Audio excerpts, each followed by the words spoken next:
Y me parece que para solucionar lo urgente, lo inmediato, lo necesario, es fundamental tener un marco histórico e ideológico. Las cuestiones no se solucionan de un día para la mañana de alguna manera aplicando parches, remendando o haciendo acciones a la Bartola, sino que siempre están guiadas de algún modo por una idea, una teoría o un concepto que tiene que ver con la mirada sobre el mundo, las relaciones con los demás y lo que queremos de una nación, ¿no?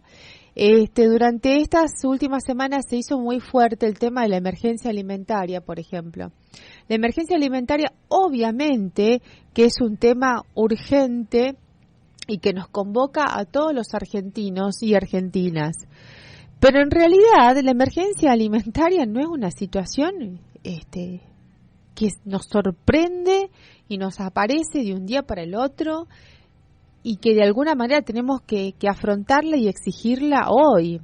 La emergencia alimentaria comenzó apenas asumió el gobierno de Macri, cuando con las políticas implementadas económicas que tenían por objetivo justamente sacar la industria del país. Hay palabras que no me salen y nunca me saldrán y no lucharé contra ellas.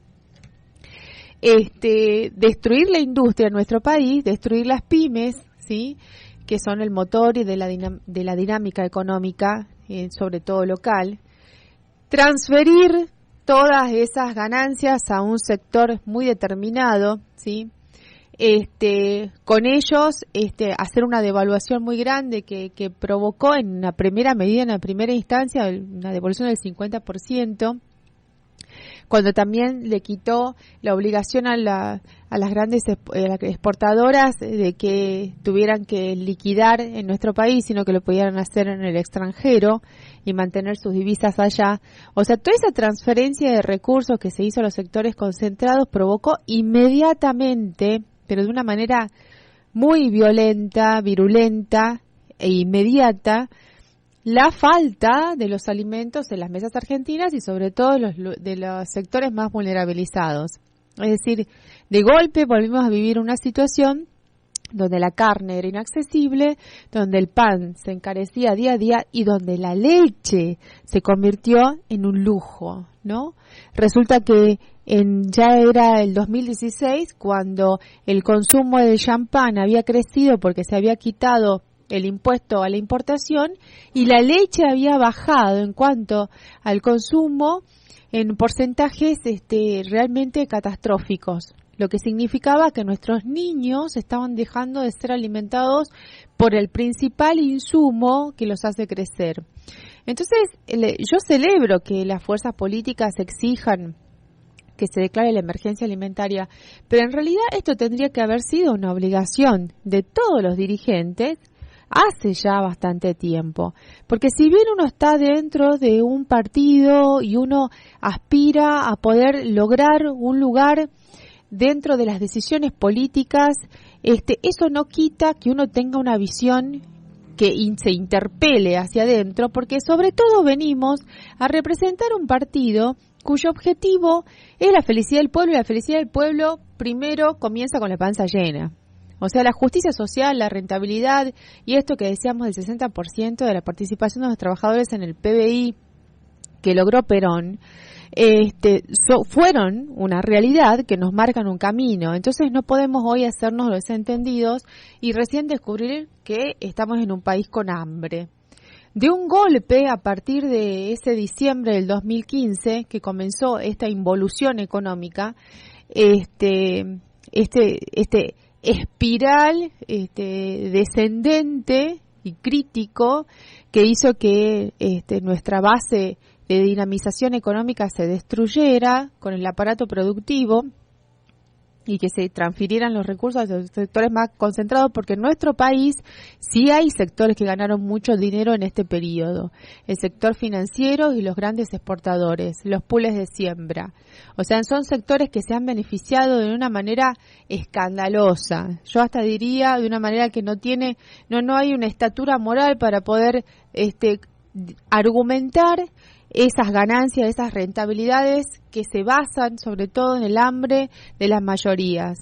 Hoy tenemos un 38, ascendiendo al 39% de personas pobres, y dentro de ese porcentaje resulta que el 50% son niños, ¿no? Los niños son los más afectados. Y entonces en ese porcentaje, que son niños, nos volvimos de un plumazo al 2001. En el 2001, ¿sí?, comenzamos a tener grandes generaciones que se perdieron, amplias generaciones, una magnitud de generaciones que se perdieron, porque no podían comer, no tenían la satisfacción de la alimentación básica. Tuvimos los chicos desnutridos, ¿sí? Y la desnutrición, sabemos todos que de la desnutrición no nos recuperamos más, ¿sí? Afecta el intelecto, afecta las funciones normales del organismo y del crecimiento, y eso no se puede recuperar más a pesar de que después se les pueda aumentar el peso y darle una alimentación digna. Lo que ya se vio afectado se ha perdido para siempre. Entonces, por eso se habla de generaciones perdidas. La desnutrición nos diezma, ¿sí? Tenemos, de alguna manera, inválidos sociales a futuro.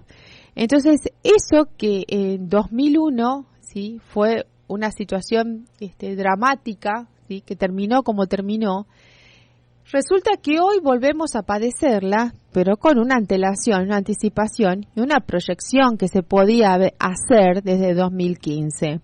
O sea, viendo cómo se daban las cuestiones económicas, las decisiones de política económica, donde los recursos, donde la idea era volver a ser el granero del mundo, o sea, no industrializar nada, no generar trabajo genuino, al contrario, cerrar y despedir, ¿sí?